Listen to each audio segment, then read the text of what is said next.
In this video I'm going to import new contacts in Outlook from an external Excel file. Well, first of all, if you don't want your contacts to be mixed up with any existing contacts that are already in your Outlook, you might want to create a new contact folder for this. So that's what I will do now. I go to File and then New and then Folder. Now give it a name, for instance Contacts 2.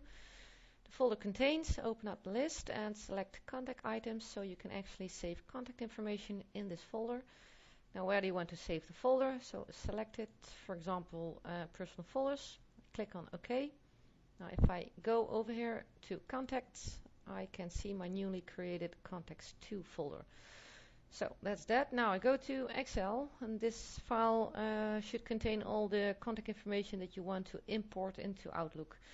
As you can see, I only have 3 people over here. This is just an example, and I only have 3 columns. Of course, you probably have more columns, maybe one for a city or country or a phone number or whatever. Keep in mind that the first line in your Excel sheet should contain labels for each column. Now you need to do one more thing. You need to tell Outlook later on what range of cells you want to import. So in this case, the range of cells that I want to import into Outlook is this range.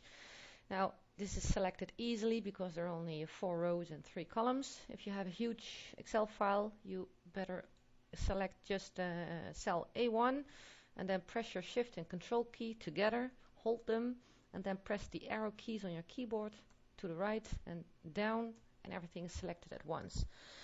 Now you need to give this range a name, so you need to create a named range. I'll click over here in the name box and give it a name, for instance contacts, doesn't matter what name, press enter. Now if I want to double check, I can select something else, press this arrow here and select contacts, and my range is selected again. So this is okay. Now I need to save this. First of all, I use Excel 2007, as you see.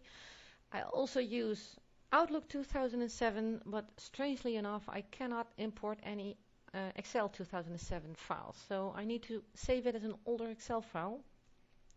So I go to Save As, give it a name, and now I need to change this file type, and I change it to the XLS extension. And now save it, for instance, on your desktop. Click Save. That's that. Now I go back to Outlook. The only thing I need to do now is import everything. So I go to File and then Import and Export. Now I need to select Import from another program or file. Press Next. Then I'll select Microsoft Excel. And Next again. Now I need to locate the file that I want to import. Press Browse. Go to my desktop. This is the file that I want to import. Click OK. And now you can select one of these 3 options. I'll probably don't want any duplicate items, so I'll click on this one. Push Next, and then select where you want to import your contacts to. Contacts 2 in this case. Press Next. Get an error message. You need to close Excel in order to import it. Okay, do it again. Well, that's okay. Now I want to check if the fields in my of the columns in my Excel file are correctly mapped into the Outlook fields. So I'll press this button, Map Custom Fields. Now as you can see here on the left are all the fields within Outlook, and on the right should be all the columns from the Excel file. So as you can see, the name column from Excel is correctly mapped to the name field in Outlook, and the email field should be correctly mapped. Now the street column is not correctly mapped because I used a Dutch name for it, so I need to map this by hand. Now if this is a business address, for example, I open up business address and then I drag this field over here, and now you can see it's correctly mapped. So I'm ready. Click on OK. Finish. It'll import everything, and there you are.